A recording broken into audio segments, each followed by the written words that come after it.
I needed some hardcore rock this morning, my friends. Nice to see you. It's CCM, and I'm glad to be here with you, all of you. I hope you're all doing well today.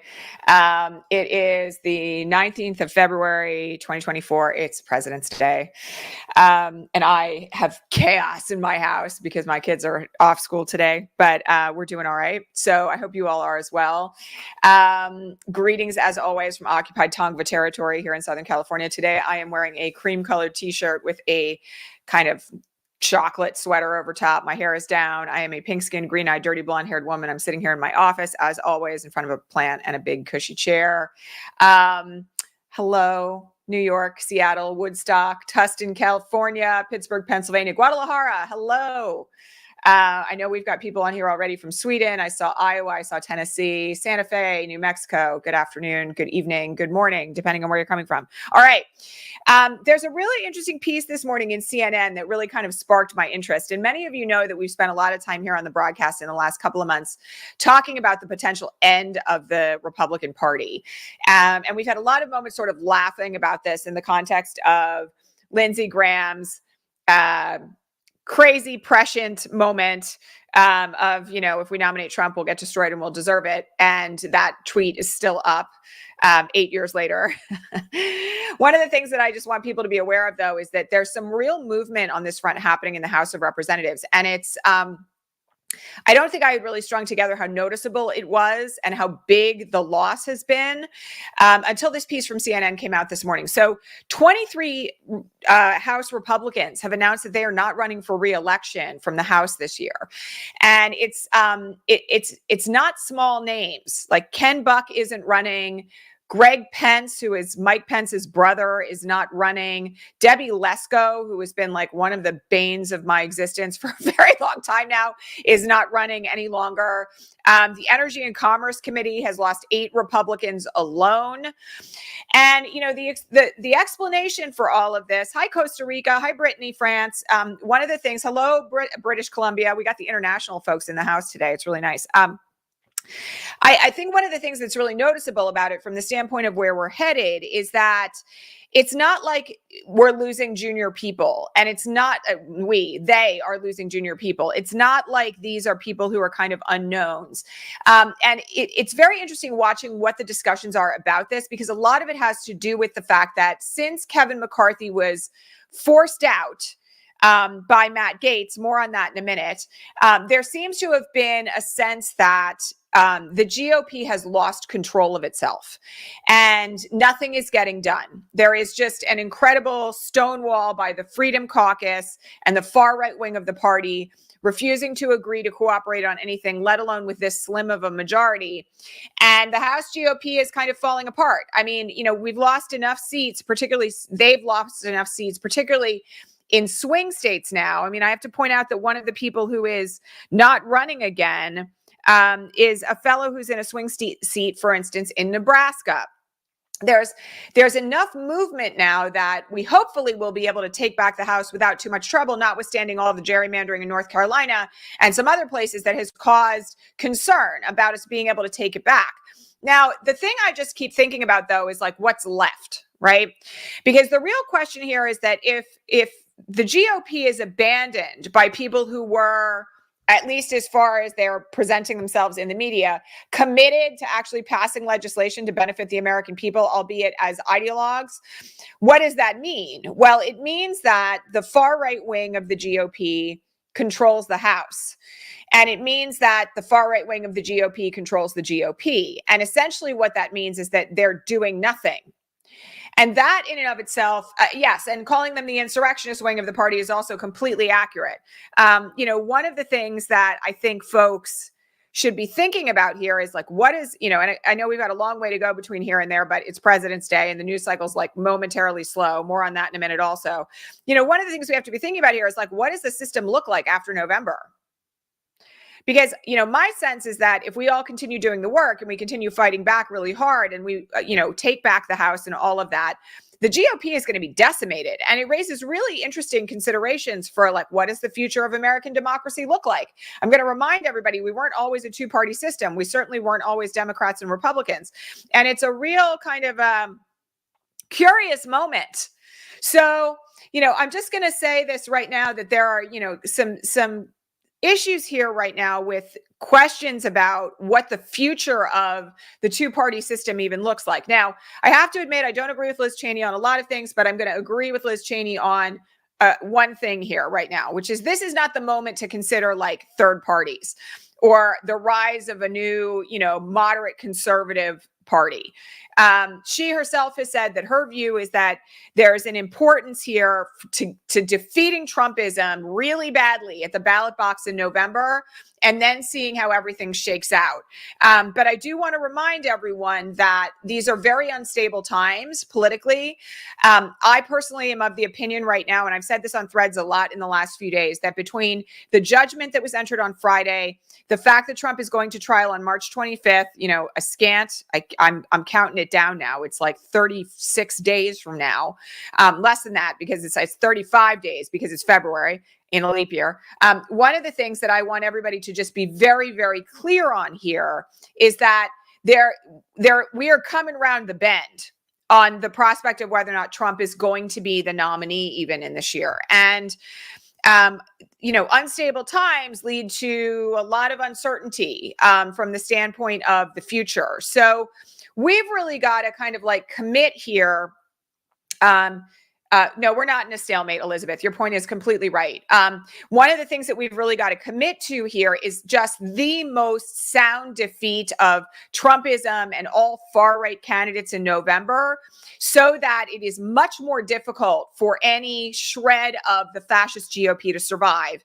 And so that whatever takes its place, whether that's a moderate Republican Party run by Liz Cheney, I can't believe I'm calling her a moderate, but here we are, or whether that is something more akin to what the Republican Party used to be, fiscal conservatism, but something that takes into account civil and human rights, because there is a whole bunch of never-Trumpers who kind of sit in that position right now.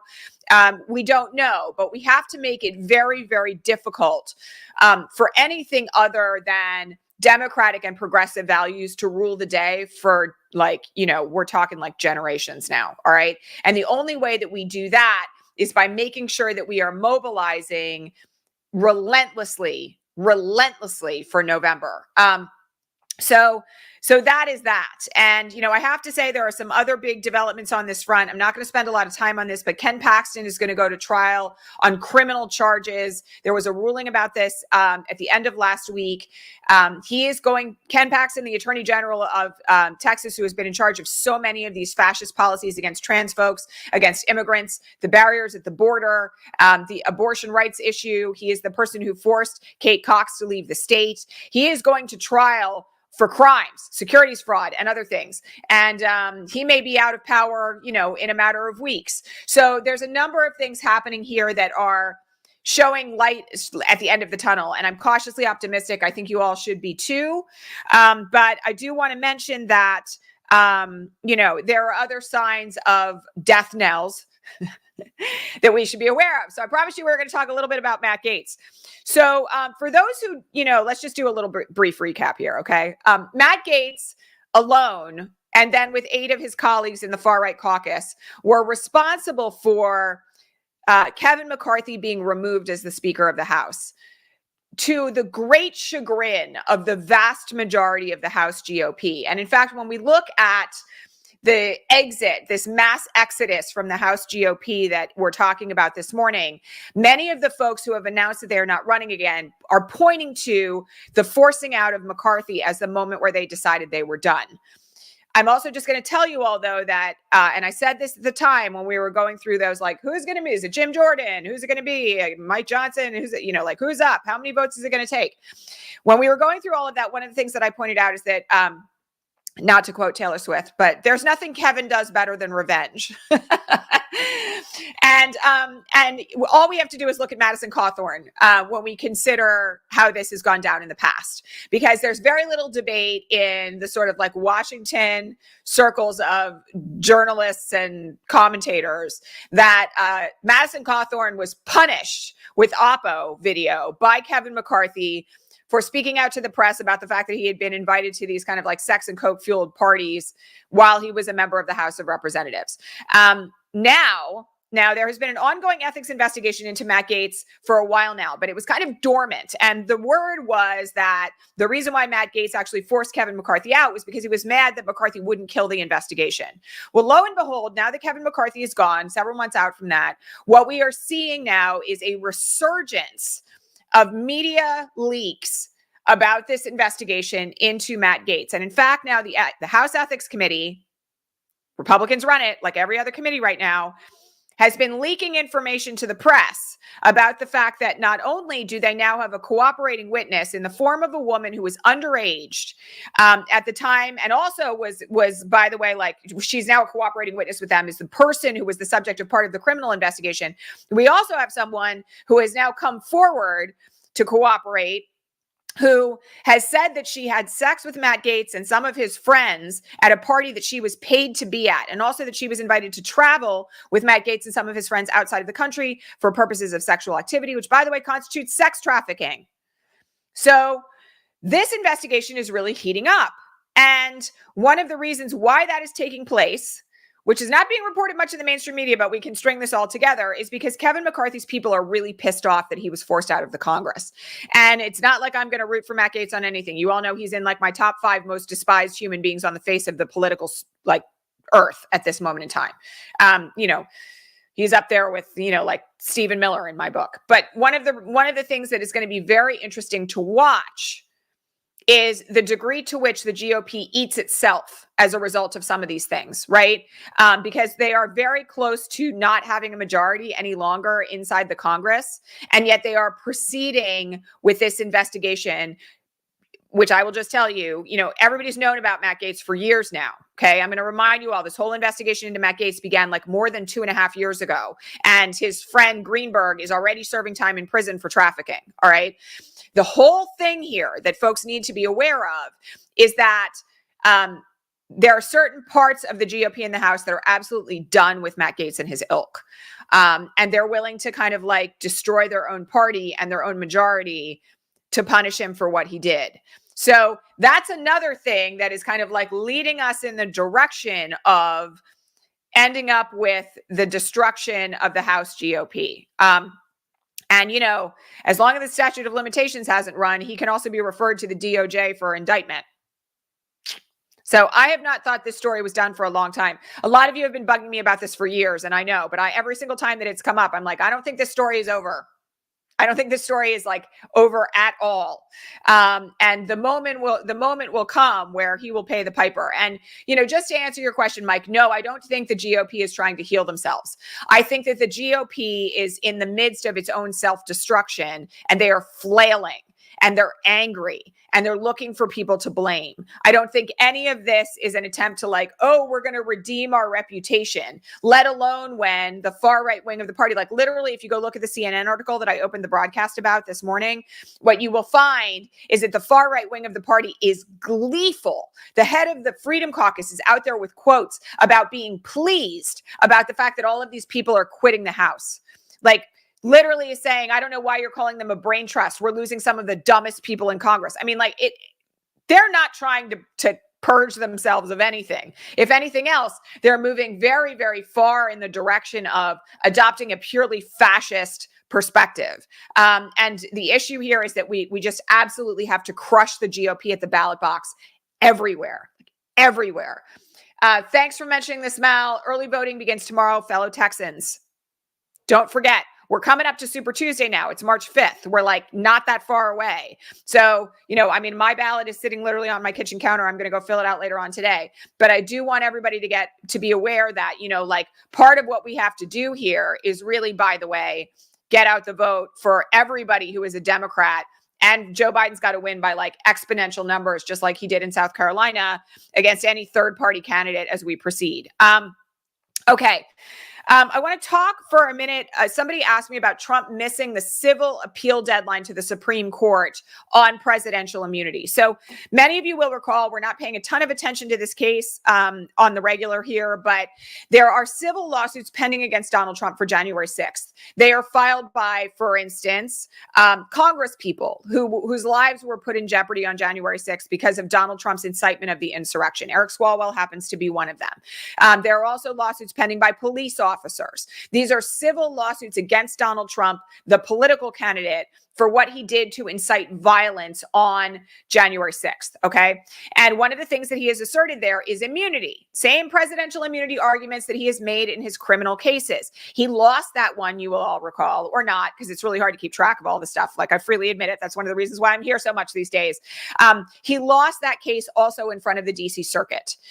He had a deadline of last Thursday to file a writ of certiorari with the Supreme Court. That 90-day deadline that we've been talking about a lot, that's like the different deadline from the one that was set by the DC Circuit on the criminal immunity case. That 90-day deadline was Thursday, and he did not appeal.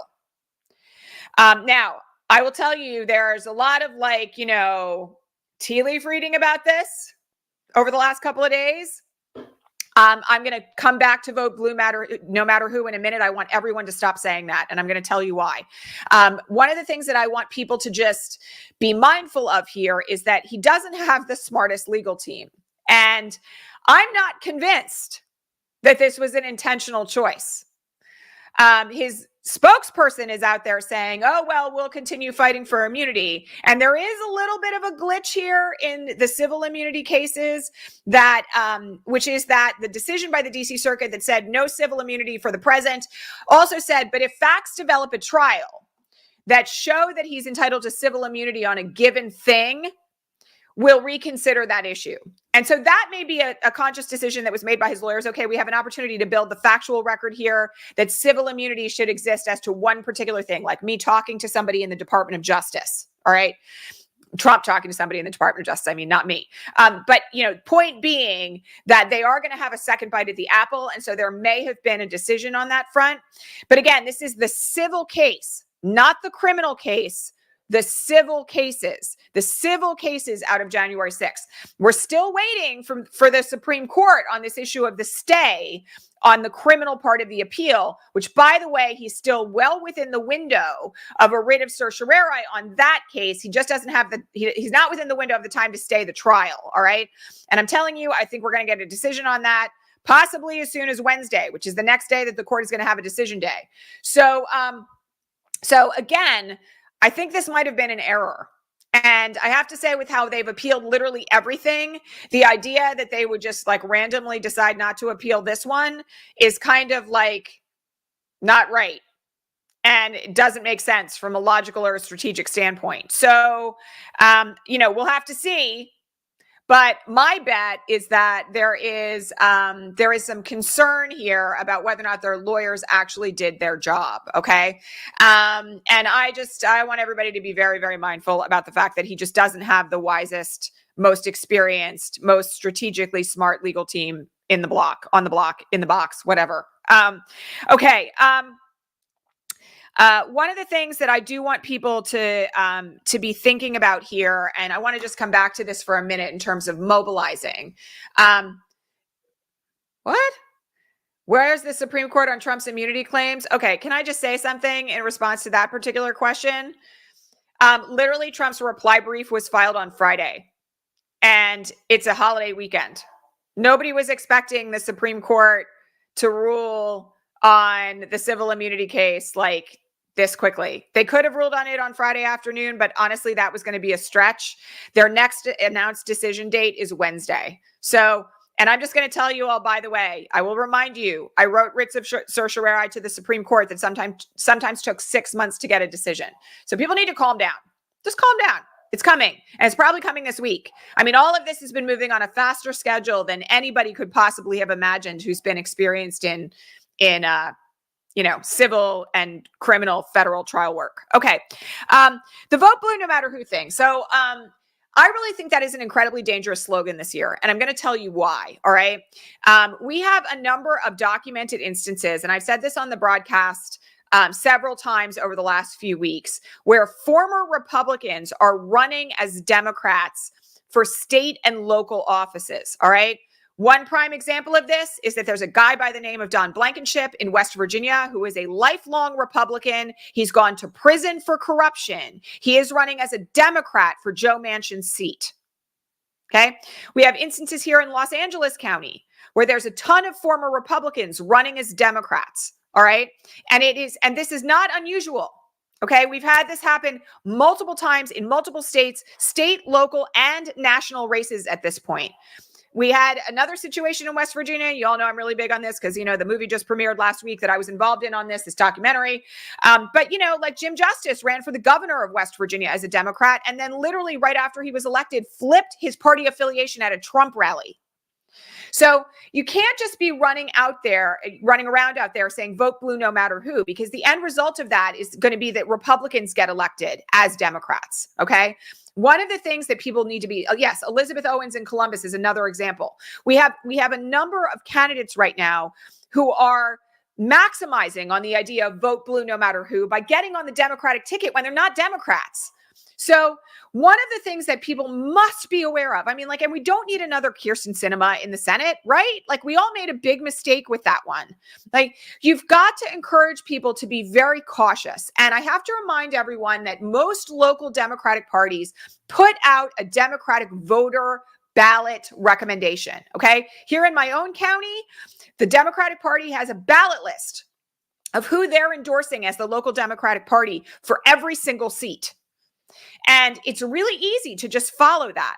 And I personally think that everybody has to commit to doing research this year. And I know this isn't fun, but doing research about who really is running on a legitimate progressive and democratic platform and who is actually hiding out to try to get elected to enforce something that's much more conservative and or fascist. Van Drew, thank you. Another example. So there's quite a number of people. No, the DNC doesn't verify this. How could the DNC verify people who are running in 50 states for state, local, and national elections? Nobody vets this.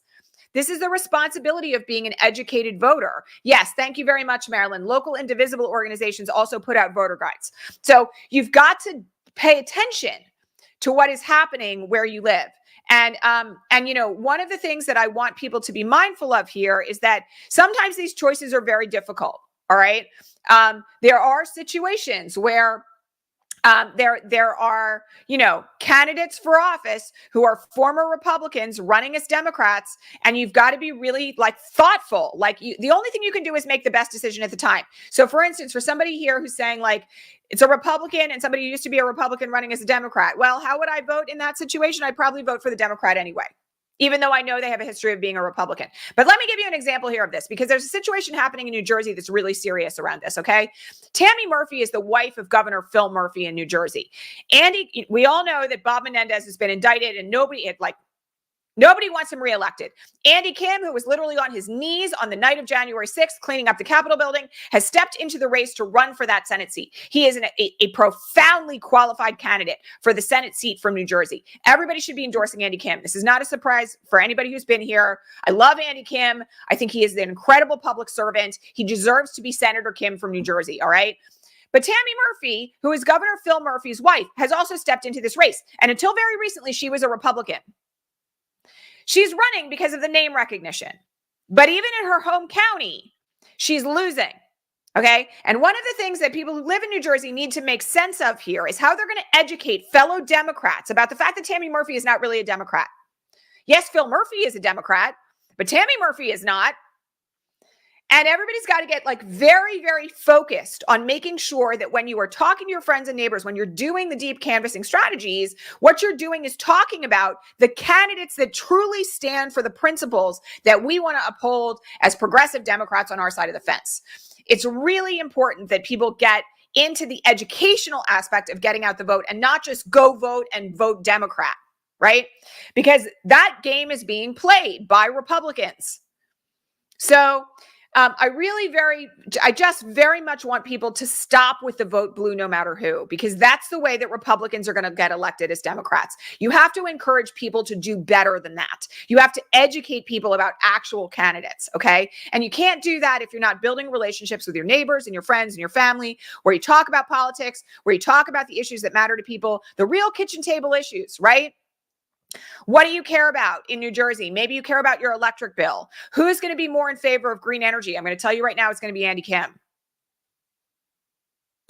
So you have to really start with moving in the direction of being an educated and a smart voter and doing the work of educating others around you, okay? Because we don't know what we know until we know it. I mean, like, there's so many examples of this here, but I also just want to point out that one of the key features here is that voter education is what guarantees the election of the right candidates, not just people who have aligned themselves with our party, okay? All right. I want to talk for just a minute about Navalny. And I talked yesterday on Progressive Coffee Hour for all of our Patreon subscribers. By the way, if you are not yet a Patreon subscriber, you can head on over to patreon.com/resistancelive and become a subscriber for as little as $2 a month.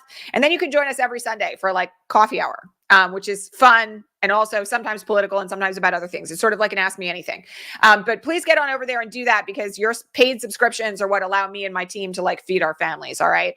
So we really need you all, just like you would for NPR, if you get a benefit out of it. Go become a paid subscriber at patreon.com/resistancelive. Okay. Yesterday, we talked a little bit about Navalny on the Sunday coffee hour. And all of this is like incredibly devastating.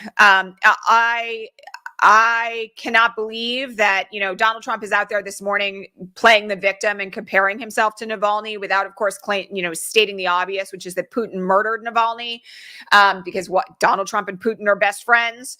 I have to say that I think that this should be an enormous alarm bell in America about the lack of funding for Ukraine, because the context in which this began was, the way that this murder happened was in the context of Donald Trump saying he'd let Putin do whatever he wanted. He could roll right into a NATO country and, Donald Trump wouldn't stop him.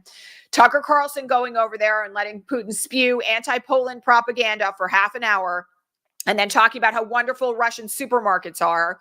All of this gave Putin permission to finally execute the leading democracy supporting candidate that he had already stuck in an Arctic gulag, so that person, at least as far as Putin was concerned, lost the power to challenge him. Now, I've got to say something this morning about all of this, all right, which is that Navalny's wife has been out there being very public about the fact that she is planning to carry on the fight. And it is at this moment in time really critical for everyone to understand that if we do not fund Ukraine, the next thing that's going to happen is Putin is going to roll right into Europe. It is an exceedingly serious situation. Ukraine had to give up a city that they had been barely hanging on to for the last 4 months over the weekend because they don't have the military supplies to continue battling back against the Russian government. It is an incredibly dire situation, and it has global and national and international security implications for the US and for the rest of the planet. So yes, I do think that calling Mike Johnson's office is worthwhile. Calling your representative's office is worthwhile, including if they support it, because they need to hear from you about your support of aid for Ukraine. It's very, very important that folks do this. Today's a great day to do it. It's President's Day. Everybody's going to assume the lines are quiet. Go make your phone calls. All right. But we're in a situation right now where Putin is feeling emboldened because the far-right fascists in America are giving him leniency. And it is an incredibly tragic and devastating situation. But I will also say this. It's causing a certain degree of very public rebellion inside Russia right now. If you have not followed the arrests of Russians who are simply laying flowers at memorials for Navalny right now, you should go check it out, because there are people who are willing to go to prison to honor him right now. And it's an incredibly difficult and devastating thing. Yes, I'm also just going to point out that Mike Johnson sent everybody home for 2 weeks. So nobody's in their in their Washington, D.C. offices right now. You should call the local offices of your representatives and complain or support their position, depending on where they sit on it. But I just have to say this. The Republicans are to blame on where this stands right now. And until the moment comes where we have actual aid to Ukraine, global security is truly at risk. So this is an incredibly serious issue. And, watching Navalny's wife out there in the midst of this incredible grief, because Putin won't even release Navalny's body to his family right now. Like, his mother went to the prison to try to get his body back because they told her it would be there, and they moved it. I mean, like, literally Putin is torturing this family in a time of immense grief at this moment. So we have to follow the lead of Yulia Navalny and continue fighting back. And, I have to say that this really should be a warning of what can happen in a nation that is run by oligarchy and autocrats, because,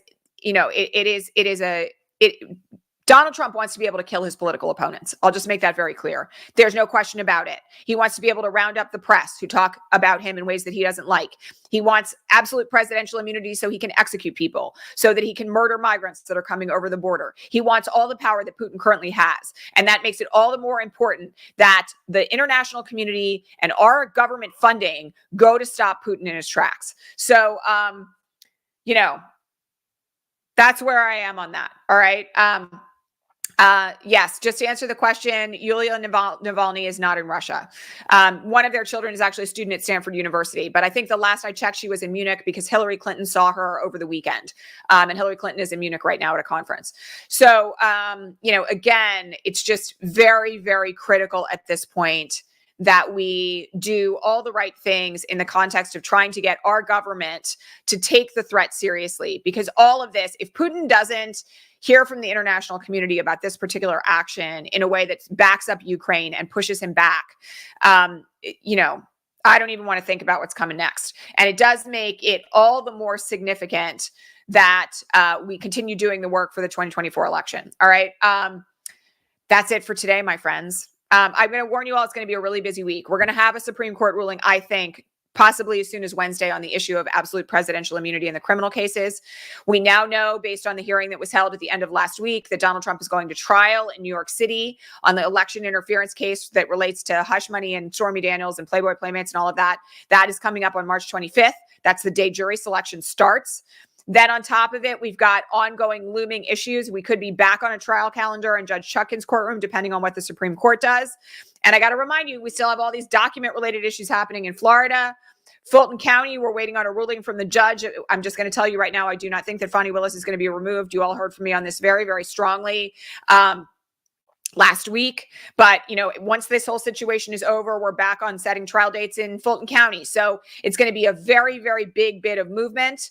I know that I talked last week about the potential of doing additional broadcasts here. Just stay tuned on that. We're doing some things behind the scenes, and I promise I'll have an announcement about that as soon as we've got something ready. But I want to thank you all for being here. Please hit the thumbs up button. Please hit the like button. Please don't forget to go subscribe over at patreon.com/resistance-live.